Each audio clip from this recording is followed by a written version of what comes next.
You don't look like someone who belongs in seat 2A. The words landed like a slap across the cabin. Captain Victor Lang didn't bother to lower his voice. He stood just inside the first-class curtain, arms crossed, his eyes fixed on the woman holding a platinum boarding pass. A few passengers shifted in their seats, while others froze mid-sip. One flight attendant, Lisa Conway, let out a short breath that might have been a laugh. Another, Owen Marsh, blocked the aisle with a service card. And still, Amara Ellis didn't move. She stood tall, one hand gripping the boarding pass, the other holding a leather carry-on. Dressed in a navy blazer and pearl earrings, she met Victor's stare without flinching, but the damage had already been done. Around her, the silence thickened, just long enough for a single phrase from a man in the second row to cut through it all. Some people really know how to fake it. Before we go any further, where are you watching this from? Drop your city or country in the comments. Let's see how far this story travels. And if stories like this matter to you, hit that subscribe button, give the video a like, and let's keep shining light where others want silence. Now, back to the beginning. Seattle-Tacoma International Airport, Gate F7, June 12th, 7:40 in the morning. The doors to flight SW716 hadn't even closed yet when things took a turn that would ripple far beyond this cabin. Dr. Amara Ellis had flown hundreds of times in her life. But this flight was different. It was meant to be a milestone, not just another leg in her executive schedule. She was en route to Singapore to deliver a keynote address at the Global Tech Futures Conference. Her company, Quantum Leap Solutions, had just closed a groundbreaking neural interface contract, and she was flying on a personal investment, Stellar Wings Airlines. Amara was not just a passenger, she was a primary investor, one who had quietly pledged over $4 billion in funding over the last 18 months. She'd chosen to fly first class today, not for luxury, but to quietly observe the airline's service firsthand, away from boardrooms and titles. What she hadn't expected was to be stopped before even reaching her seat. It started when she presented her boarding pass to Lisa Conway, the lead flight attendant, just inside the cabin. Lisa took one glance, at the pass, then at Amara, and smiled thinly. "Ma'am, this is a priority seating zone. May I see your ID?" Amara raised a brow. Of course. She handed over her identification and boarding pass. Lisa examined them, then looked over her shoulder toward the cockpit. A subtle nod passed between her and Victor, who had just stepped into the aisle. Victor walked straight toward them, bypassing passengers still settling in. "Problem?" Lisa leaned closer and said, just loud enough for Amara to hear, "I think she might have boarded in error." "I didn't," Amara replied calmly. "My seat is 2A. Victor snatched the boarding pass from Lisa and turned it over like it might reveal some hidden trick. "And how exactly did you pay for this seat?" he asked, eyes narrowing. "With my own account," Amara said evenly. "Is there a reason I'm being questioned?" "Because seat 2A was assigned to someone else just a few minutes ago," Victor said. A few rows back, a tall white man in a pressed gray suit stood up and began walking forward. "That would be me," he said, nodding toward Victor. "Bradley Cole. I upgraded last minute. We handled it at the gate." Amara turned to Lisa. "There must be a mistake. I checked in last night. Seat 2A is mine." Lisa gave a one-shoulder shrug. "Sometimes systems change. We'll need you to wait in the galley while we sort this out." "No," Amara replied. "I'm not moving. You can check the records." Bradley stepped closer, eyes scanning Amara from head to toe. "Listen, I'm sure you're confused. These premium seats aren't just given away." That's when Victor leaned in with a smirk and delivered the line that would change everything. "You don't look like someone who belongs in seat 2A. The moment froze. Claire Bennett, a young woman in 3B, instinctively reached for her phone. So did Noah Hayes.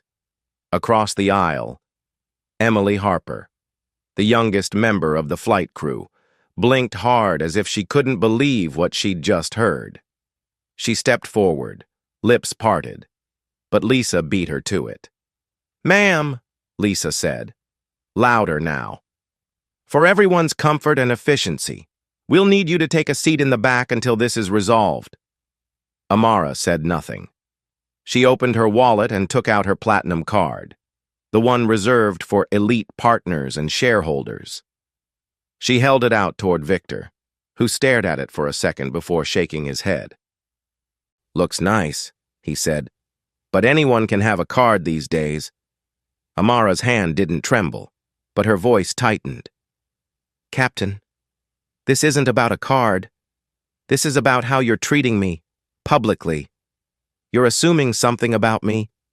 Why?" Victor crossed his arms. "If there's a problem, take it up with the gate, but as of now, your seat is reassigned." "Then explain this," Amara replied. She turned the card over and pointed to the embossed initials, then looked around the cabin. "I'm a stakeholder in this airline, a major one." Bradley chuckled. "She's bluffing." Emily Harper stepped forward. "Actually, I saw her check in. She was one of the first passengers on the manifest." Lisa gave her a sharp look. "That's enough.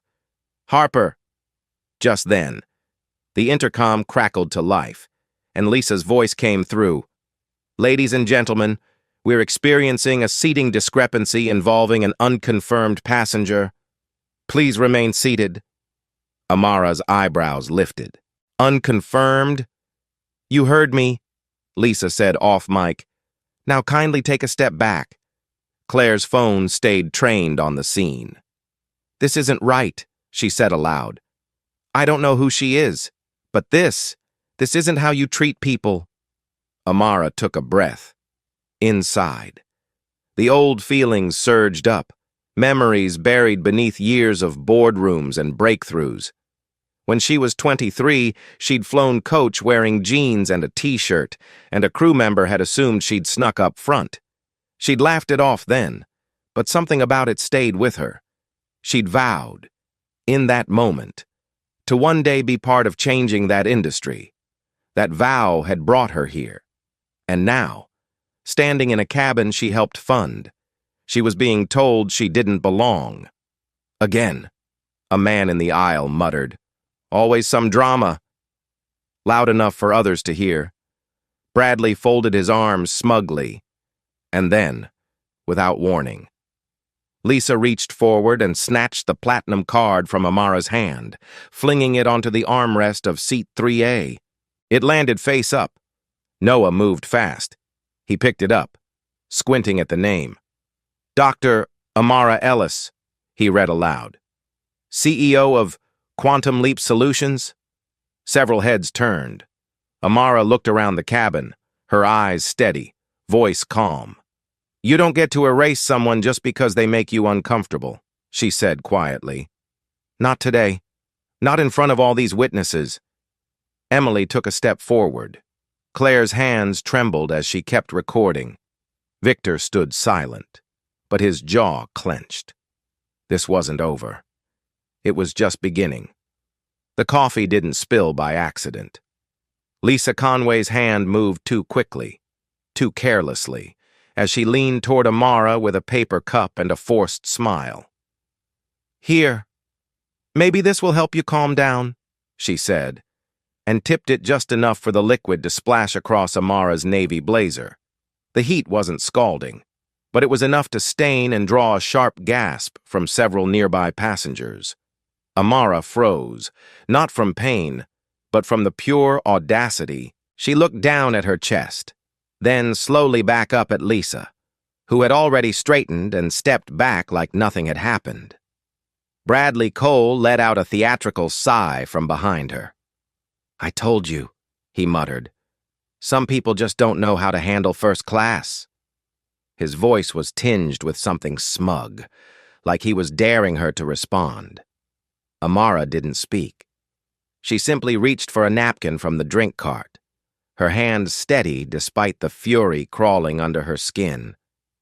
From the other end of the cabin, Owen Marsh arrived with 2 security tags clipped to his uniform and a practiced scowl. "Ma'am," he said, loud enough for everyone to hear, "you need to come with me." He reached out and gripped her forearm, not aggressively, but not gently either, just enough to assert control. "This has gone far enough." Amara jerked her arm back. "Do not touch me again." But Owen stepped closer, his tone tightening. "You're causing a disruption." Several heads turned. A man in 4A pulled out his phone. A woman in 1D whispered, "This is getting out of hand." Lisa, still holding the now empty cup, offered a casual shrug to her fellow crew. "We tried to handle this quietly." At the back of the first-class cabin, Claire Bennett's camera was already recording. She'd lowered her phone to her lap, but her screen was angled up, capturing everything. "If this is how they treat her in first class," she whispered to Noah Hayes beside her. "Imagine what happens where no one's watching." Noah nodded grimly. He wasn't live streaming yet, but he was close. "Should I go live?" he asked. Claire hesitated.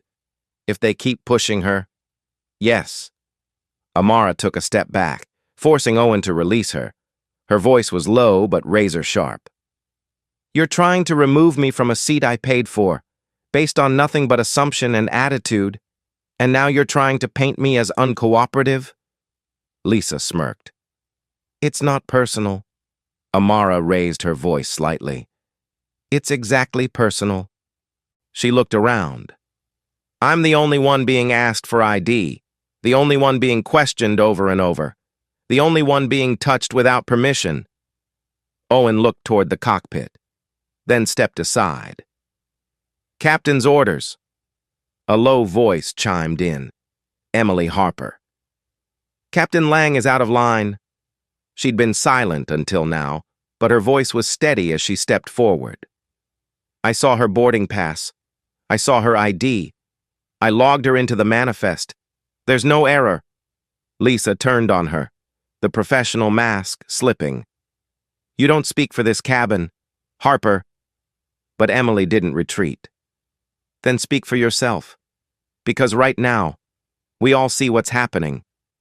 Claire adjusted her grip on the phone. "Okay, that's it." She tapped the screen. "Going live?" A second later, Noah followed. "Recording now." From behind, another passenger muttered, "Good. Let people see this."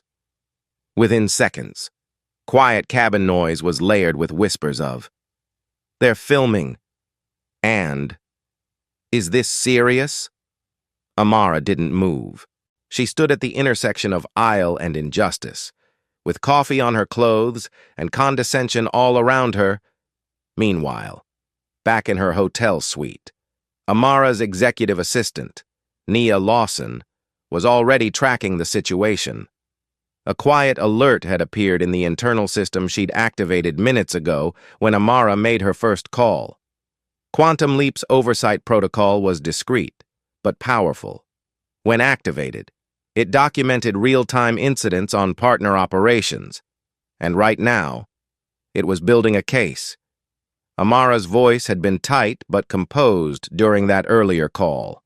"Log every word, every action," and Nia had replied, "Already rolling." "Ma'am, please exit the cabin." Owen barked again, stepping closer. Lisa moved to support him, lips pursed, eyes on the passengers who were now clearly filming. Amara didn't flinch. "I'll leave when the truth does," she said. Her voice didn't tremble. It cut. Lisa scoffed. "If you don't comply, security will be called." Emily stepped between them. "She has complied. You're just refusing to listen." And then, Claire's voice rose. "You're on camera. All of you. This woman has done nothing wrong. We've got the whole thing." Owen froze. Lisa blinked. Bradley groaned. Can we get on with the flight? From behind him, a mother with a toddler leaned into the aisle. No one's delaying the flight but you. Let her sit down. More voices joined, not loud yet, but gathering force. A rising murmur of cabin discontent. Amara took out her phone and called Nia again. Escalate the protocol. Nia's voice came back instantly. System override engaged. Want me to loop in Simone? Amara paused. Not yet. Let them dig the hole deeper. Then she ended the call and turned to Lisa. You're creating a scene. Not me. Lisa stepped back, but Owen pushed forward, grabbing the handle of Amara's carry-on. Then take your things and step off. Now. As he tugged, Amara held firm. You don't have the right. Owen lowered his voice, but not his aggression. Don't make this harder than it has to be. Claire's voice came again, sharp and clear. You're making it harder. Not her. This time, more passengers responded. Let her sit. This is wrong. I'm not flying if she's forced off. And then the twist. Emily turned to face the cabin and, in a voice louder than any she'd used before, said, This isn't the first time this has happened on this route. I filed a complaint 2 months ago about similar treatment toward a paying passenger. No action was taken. The words sliced through the tension like glass. Lisa's jaw clenched. Owen went still. Victor, from the cockpit doorway, took one slow step back. Amara blinked. Claire stopped recording for a second, just to look at Emily, stunned. What did you say? Emily nodded, unwavering. There's a pattern. It's just never been exposed. Until now. Amara stepped forward again, past Owen. She stood beside Emily. Then let's expose it. Passengers began murmuring louder now, many rising halfway from their seats. The tide had shifted. Claire raised her phone again. Everyone deserves to know what's going on up here, she said. Lisa's voice cracked slightly. You've made your point. But no one sat back down. No one looked away. And Amara? She simply adjusted her damp blazer and looked Victor dead in the eye as he hovered near the door. You don't get to decide who belongs, she said. Not anymore. And now, to you watching. What would you say if you were standing next to Amara? Would you have stepped forward like Emily, or spoken up like Claire? Let us know in the comments, because silence has never changed anything. Captain Victor Lang stepped out of the cockpit, his voice sharp, cold, and unshakable. Officer Holt, remove her. Now. The words cut through the cabin like a blade. At the far end of first class, a tall, uniformed man emerged. Derek Holt, airport security. His posture was rigid, his pace deliberate. He didn't ask what had happened. He didn't speak to the passengers. His eyes locked straight onto Dr. Amara Ellis, and he advanced like someone sent to deal with a problem, not a person. Lisa Conway stood by the cockpit door and pressed the intercom. Her voice echoed overhead with rehearsed authority. Ladies and gentlemen, we are experiencing a delay due to a disruptive passenger. Please remain seated as security intervenes. It wasn't just an announcement. It was a narrative, one designed to isolate Amara, to frame her without a trial. Around her, a few passengers murmured, some turned away, others watched, wide-eyed and unsure. Claire Bennett, seated near the front, had already raised her phone again, recording every second. Beside her, Noah Hayes whispered, They're escalating it. His finger hovered over the record button. He didn't need to say why. Owen Marsh moved quickly from the galley, reappearing beside Amara like a shadow. This time he grabbed the handle of her leather carry-on with both hands, tugging it forcefully. Let's go, he said under his breath. Amara didn't move. Let go of my property, she said, her voice cool and deliberate. Owen pulled harder. Don't make this more difficult than it already is. But Amara didn't yield. She stood her ground, locked in place, her blazer still damp from Lisa's earlier accident. Just then, Derek reached her side and extended his arm toward her shoulder. No warning, no conversation, just force. She raised her hand, not to strike, but to block him. Her voice dropped into a calm, resonant place. "Do not touch me. You are seconds away from making this worse than you understand." Derek paused, his arm frozen mid-air. There was a tension now, not just in the aisle, but in the air itself. A stillness right before something breaks. Bradley Cole leaned forward from his aisle seat, arms folded, voice smug. "Oh, come on. She's the one who made this messy. Everyone's being patient except her." His smirk returned. "You'd think if she belonged here, someone would have recognized her already." It wasn't loud, but it was loud enough. And that's when it hit her. The same chill from years ago. Amara remembered a flight when she was 29, flying to Boston to speak at a tech conference. She had dressed sharply, navy suit, soft heels, tablet in hand. Her name was already on the speaker's program. She'd boarded early, taken her place in row 1C. Then a man had paused beside her, glanced at her seat number, then at her, and said, "You sure this is your seat?" She had laughed politely. But then a flight attendant came over and asked to double-check her boarding pass. Just to be safe. No apology followed. Just a polite nod and a stiff smile. She'd stayed quiet. That night, she opened her laptop, looked up airline investment structures, and started reading. She remembered thinking, "If I can't change their eyes, maybe I can change the system they answer to." And now here she stood, on her own investment, and still, being pushed to leave. Derek lowered his arm. "Captain's orders," he said stiffly. Emily Harper, the youngest flight attendant on crew, finally stepped forward, her voice sharp, firm. "Those orders are wrong." She turned to Victor at the cockpit door. "You know she belongs in this seat. I verified it myself. She checked in hours ago, long before Mr. Cole's last-minute upgrade." Victor didn't respond. Lisa looked furious. "Emily, return to the galley." But Emily didn't move. Claire raised her phone and spoke aloud. "Everyone's seeing this. Every word, every action." Then, turning to Amara, "You're not alone in this." Noah followed, standing beside her now. "This is no longer about a seating issue. It's about integrity. And who still has it?" Passengers were rising, quietly, cautiously. A woman in seat 1A stood. Then a man behind her. Another leaned out to get a better view. The tension had tipped. This wasn't the silent compliance that Victor expected. The cabin was stirring. Victor stepped forward, eyes locked on Amara. "You're lying," he said. "If you were who you say you are, we'd know. You'd be announced. You wouldn't come in quiet." His voice was full of disbelief, not confusion, but contempt. Amara met his stare. "That's the difference between me and you. I don't need to announce who I am to prove I belong."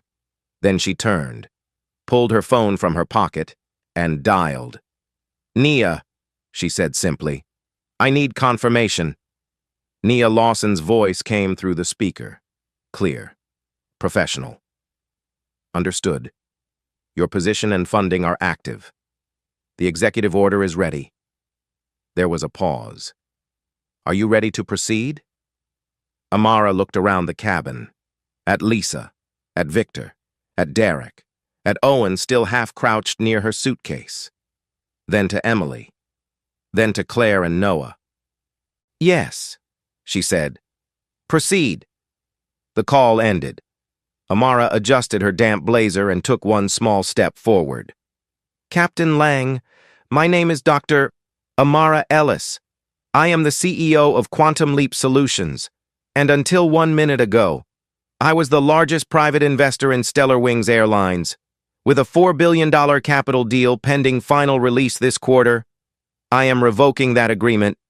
Effective now. Silence swept through the cabin like a gust of wind. Lisa's lips parted. You can't do that. I just did. Victor shook his head slowly. You're bluffing. Emily stepped in. She's not. I saw her name on the manifest. On the internal system. Then, like a slow unraveling, Owen spoke. She's telling the truth. I saw the documents too. And then, unexpectedly, he added, quietly, Bradley offered me something. At the gate. A little thank you if the seat just happened to be available. Bradley's face twisted. I did no such thing. But it was too late. Claire turned her phone toward the crew. He bribed them to take her seat, and they let him. Amara's voice was now the only steady thing in the room. You didn't just try to humiliate me. You tried to rewrite the rules in real time, but the truth has a way of surviving, even at 30,000 feet. More passengers stood. Derek said nothing. He stepped back. Amara turned to the cabin.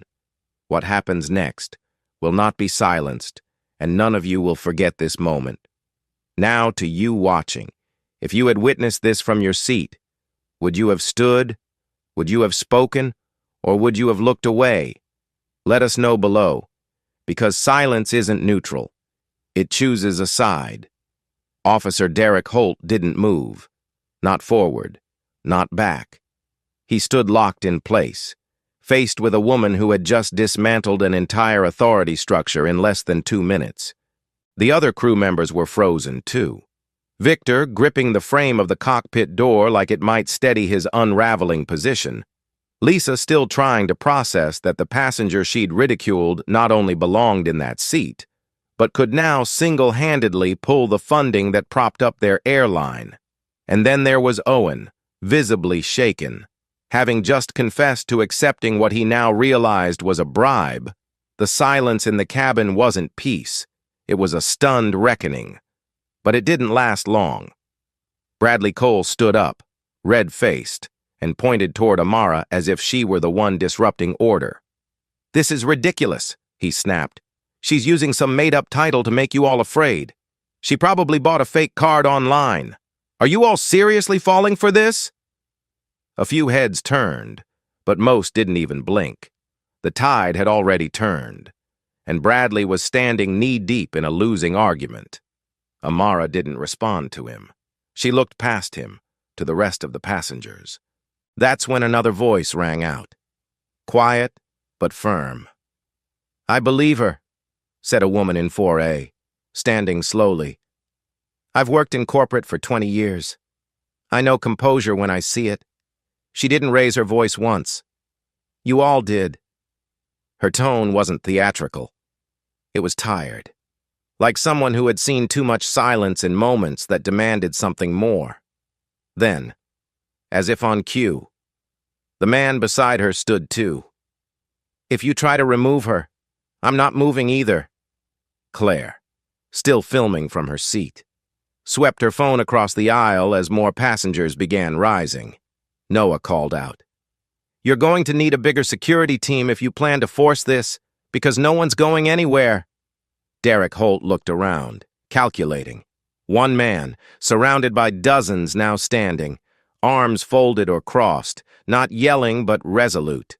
Amara's presence had pulled something out of them, something long held beneath the surface, the knowledge that a line had been crossed, and that watching it happen in silence made them part of the problem. Lisa took a step toward the intercom again, but her hand was stopped, gently, but firmly, by Emily Harper. No, Emily said. They deserve to be heard. Victor's voice snapped from the cockpit. Harper, you're dismissed from this flight. But she didn't even flinch. Good, she replied. Because I won't stand by while you ruin what little reputation this airline has left. Amara turned slightly and met Emily's eyes. For the first time. Something softened in her expression. Gratitude. Restrained, but undeniable. She'd entered this flight prepared to fight alone. Now, the cabin was answering for itself. Derek cleared his throat. Dr. Ellis, you've made your position clear, but I have procedures. Amara stepped forward once, standing shoulder to shoulder with the line of passengers now forming a human barrier behind her. Then follow them, she said. Start with this. Check the official manifest, confirm my seat assignment, interview your crew under oath, and review the camera footage at the gate. Or, you can explain to the Department of Transportation why you forcibly removed a legal investor, with witnesses and documentation stacked against you. Derek opened his mouth, but closed it again. It was Claire who gave the push. You're being filmed.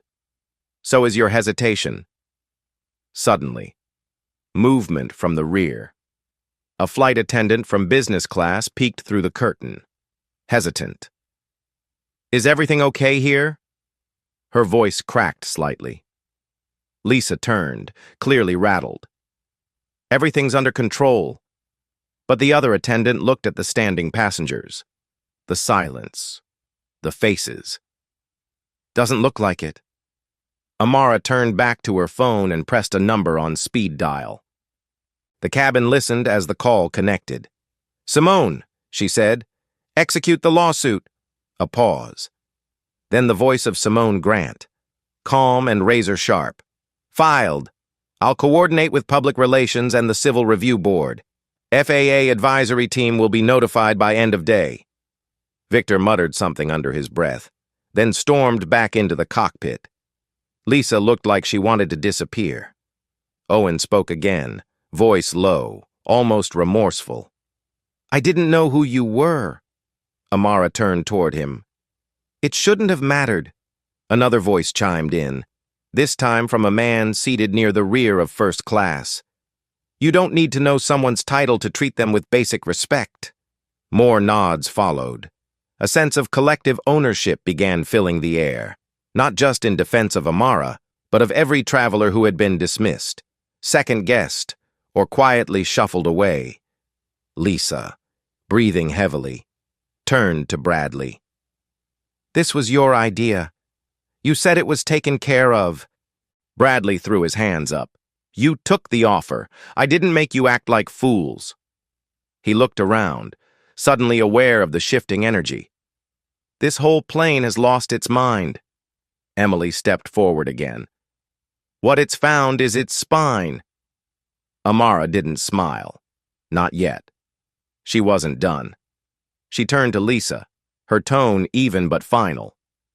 I want you, Owen, and Victor off this flight. You're relieved of duty, effective immediately. Officer Holt, please remove them from the cabin. I'll remain until a new captain and senior attendant arrive. Derek nodded, slowly. Understood. As Owen and Lisa were escorted away, Lisa still shaking her head in disbelief, Owen silent. Bradley made a last attempt to defend himself. I'm not part of the crew. You can't kick me off for asking to switch a seat. Amara's eyes didn't waver. You bribed your way into someone else's seat, then stood by while they were humiliated. That makes you complicit. She looked to the security officer. He's not flying today. Derek didn't argue. Bradley cursed under his breath as two airport staff stepped in from the jet bridge.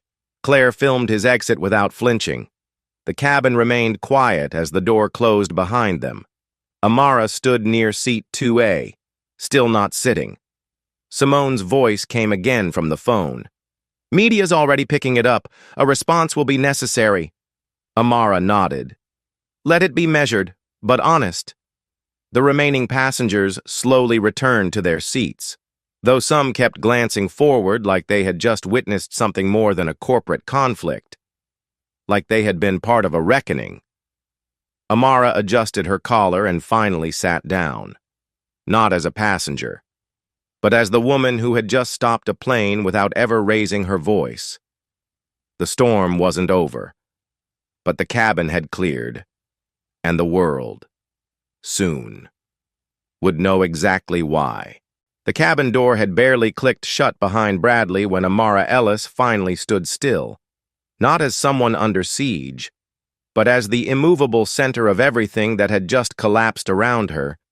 Her blazer was still faintly stained with dried coffee.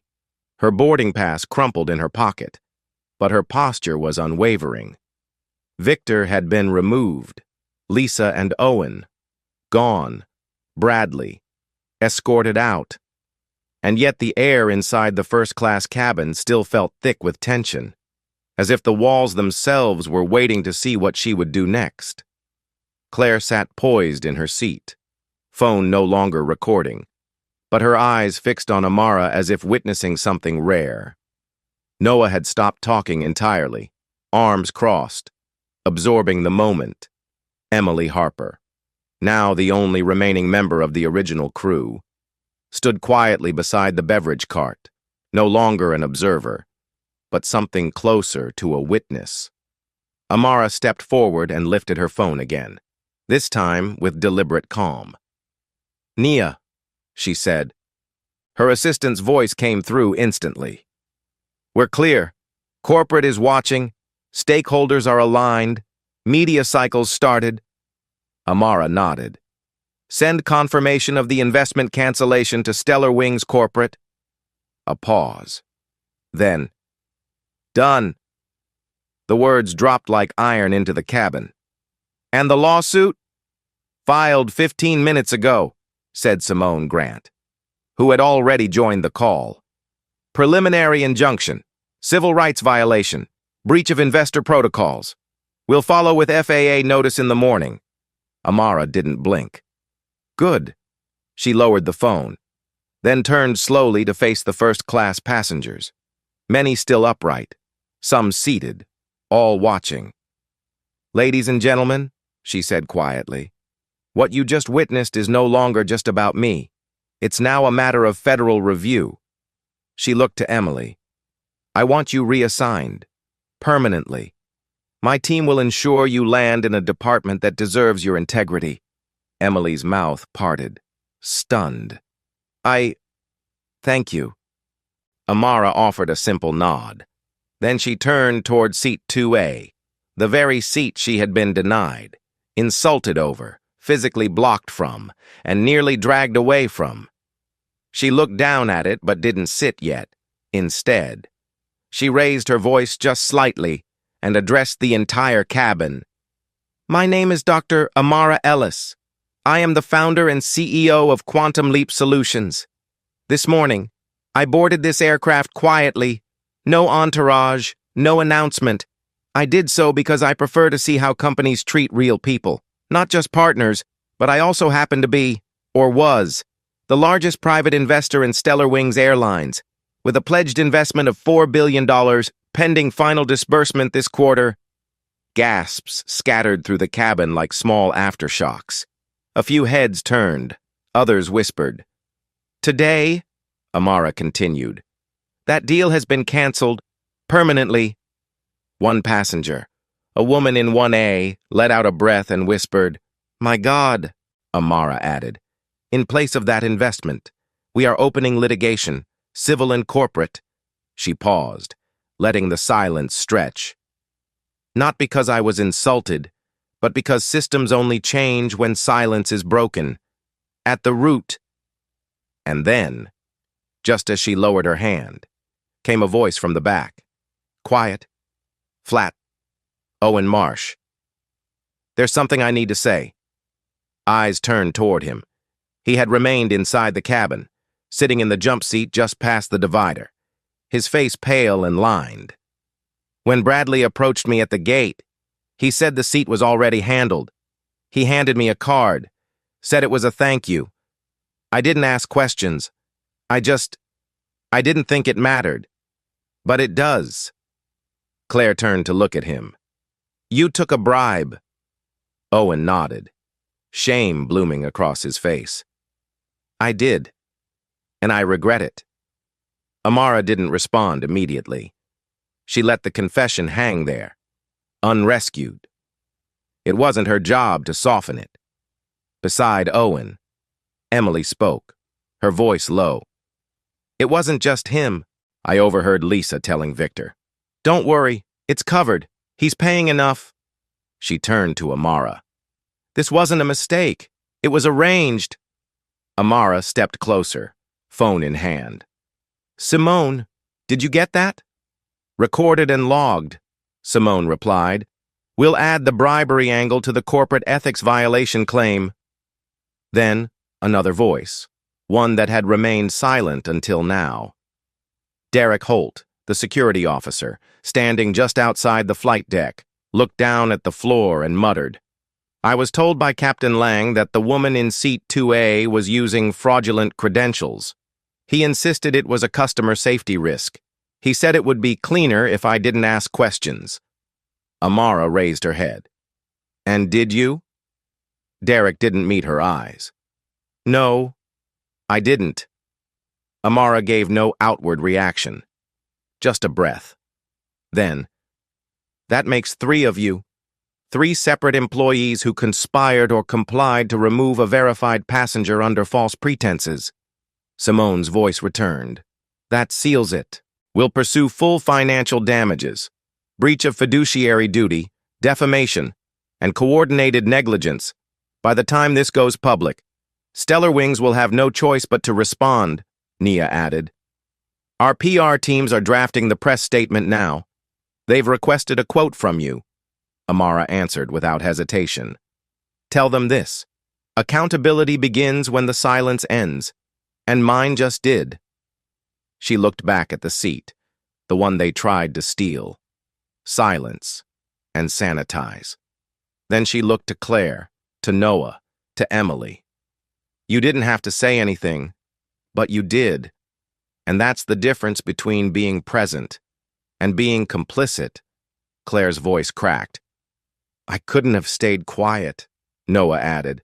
Some things you don't unsee. Amara nodded. Then, finally, slowly, she sat. Seat 2A, the one they fought to keep her from. Now fully hers again, not because she insisted, but because she exposed what they tried to hide. The cabin didn't erupt. There was no applause. Just the hush of realization.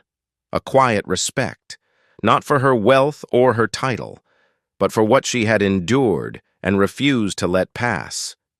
She leaned back against the headrest and said to no one in particular, It's not over yet. And she was right. Outside that cabin, corporate boards were stirring, phones were ringing, screenshots were already being circulated. But here, within these ivory seats and this narrow aisle, something had changed. Not everything, but enough. Enough to make them think twice the next time they judged someone by silence, by status, or by how loudly they chose to speak. And for the first time since she boarded that plane. Dr. Amara Ellis closed her eyes, not to rest, but to remember the line she had drawn, and the system she was about to bring to its knees. Within minutes of Amara's final declaration, the tone of the cabin had shifted from confrontation to consequence. Though the cabin lights remained low and the hum of the engines steady, something much bigger than turbulence was unfolding behind the scenes. Simone's voice returned through Amara's phone, sharp and controlled. The press embargo is breaking. 5 outlets have already picked it up. The footage is circulating. Amara nodded slowly, her tone calm but firm. Let them. The truth doesn't need rehearsal. Claire and Noah, now sitting again but alert, exchanged a glance as notifications started to pop up on their screens. Brief clips, headlines, muted quotes, all pointing back to the moment Amara stood her ground. Across the aisle, Emily Harper, reassigned and now seated beside another flight attendant from the backup crew, leaned toward Amara and whispered, They're already spinning it. Corporate will blame the crew. Amara turned to her, voice low. Then we'll expose what they've allowed. And she meant it. Because this was never just about Victor or Lisa or Owen. This was about an ecosystem that quietly permitted shortcuts, cover-ups, and a culture where silence protected power. That protection had cracked, and now the flood was beginning. Simone continued. Our legal filings are now public. FAA has flagged it. Multiple passenger statements are being verified. You'll be contacted within the hour for a formal deposition. Amara didn't flinch. Send it all to the board. At that moment, Nia's voice broke through the second line. We just received a tip. Multiple passengers over the last year were reassigned mid-flight without notice. Same gate terminal, same crew. In most of those cases, they never filed complaints, but one tried and was silenced with a settlement. Amara sat forward. Who was involved? Nia paused. Lisa, Victor, and Derek. They buried it under security language, all under your brand. The final words hung in the air like smoke from a fire that had been burning long before today. Amara looked out at the cabin, not at the people, but the walls, the rows, the uniformed seats arranged like quiet witnesses. Document everything, names, dates, payouts, Simone confirmed. It'll all be included in the formal brief. We'll request internal memos under legal disclosure. By the time the board meets tomorrow, Stellar Wings will be facing a financial hemorrhage, Noah whispered to Claire. This is bigger than we thought. Claire nodded. She's not just fighting for her seat. She's dismantling the whole machine. The passengers nearby had quieted completely now. Phones down, eyes forward. A sort of reverence had taken over, not for the drama, but for the unraveling of a structure so many had accepted without question. Amara glanced down at her wristwatch. Only 19 minutes had passed since boarding. 19, and already. Billions of dollars were shifting in and out of futures. Headlines were forming in real time, and at least 3 careers had ended before takeoff. Then, another voice. This one trembling, not because of fear, but release. Owen, seated beside a backup crew member, raised his hand slightly. There were others, he said, quietly. Not just this flight. Last month, a couple in business class. The man offered cash. Victor approved the swap. Lisa said it was handled. Emily nodded slowly. There was a woman last winter who cried in the galley. Said she was downgraded after checking in early. Lisa told me not to get involved. Amara turned to them, her expression unwavering. And none of you reported it? Owen hesitated. We were told it was routine. Amara let the silence stretch. So was this. The words were soft, but they landed hard, not as accusation, but as indictment. Simone's voice returned, this time quieter. The lawsuit's been updated. These new revelations expand the scope. We'll add a request for formal investigation of all passenger records over the last 18 months. If they resist, we'll subpoena the audit logs, Nia added. Several media outlets are requesting statements. And, Amara, several competitors just reached out. Privately, they want to talk. Amara didn't smile, but the corner of her mouth flickered. Let them wait. Today isn't for opportunity. It's for truth. Claire turned slightly in her seat. Voice hushed. It's strange how fast everything fell apart. Amara didn't look at her. She kept her eyes forward. Tone quiet. It didn't fall apart today. It fell apart years ago. Today just made it undeniable. Outside. The jet bridge was still connected. Ground crew had delayed final boarding, but inside the cabin, a very different kind of departure had already begun, not of passengers, but of patience, of secrets, of systems once considered untouchable. By the time the flight attendant announced that takeoff would be postponed, no one seemed surprised. No one even complained. They were watching something far more important take off, and it didn't need wings in the hours that followed. Stellar Wings Airlines issued a carefully worded statement describing the incident as a miscommunication between crew and passenger. But by then, it was too late. The footage was already circulating. Passenger testimonies were being picked up by every major news outlet. FAA investigators launched an internal inquiry, and within 48 hours, the board of Stellar Wings convened an emergency session, not to review the situation, but to contain the damage. It didn't work. Victor Lang, Lisa Conway, and Derek Holt were permanently removed from duty and placed under formal review by regulatory authorities. Owen Marsh resigned quietly. Lawsuits from other passengers, long buried or dismissed, began resurfacing. The airline's stock plummeted, shedding billions within days. But Amara Ellis wasn't watching the financial collapse. She was watching the public conversation, how it shifted from curiosity to reckoning. It wasn't just about one woman's seat anymore. It was about a system of quiet exclusion, long ignored, suddenly undeniable. Her actions had triggered a chain of accountability that no press release could undo. And yet, amid the fallout, Amara remained composed. She never gave a press conference, never sought applause. Her silence had already spoken louder than most voices ever could in the weeks that followed. She turned her focus toward the future, not just for herself, but for others like Emily, whose courage had changed the course of that day, with Simone's help and Nia's coordination. Amara launched a private review board for employee ethics in commercial aviation. Within a month, they began interviewing crew members across competing airlines who'd faced similar moral crossroads, those who'd stayed silent, and those who'd tried to speak. Emily Harper was offered a leadership role in that program, mentoring future attendants on how to navigate pressure without compromising values.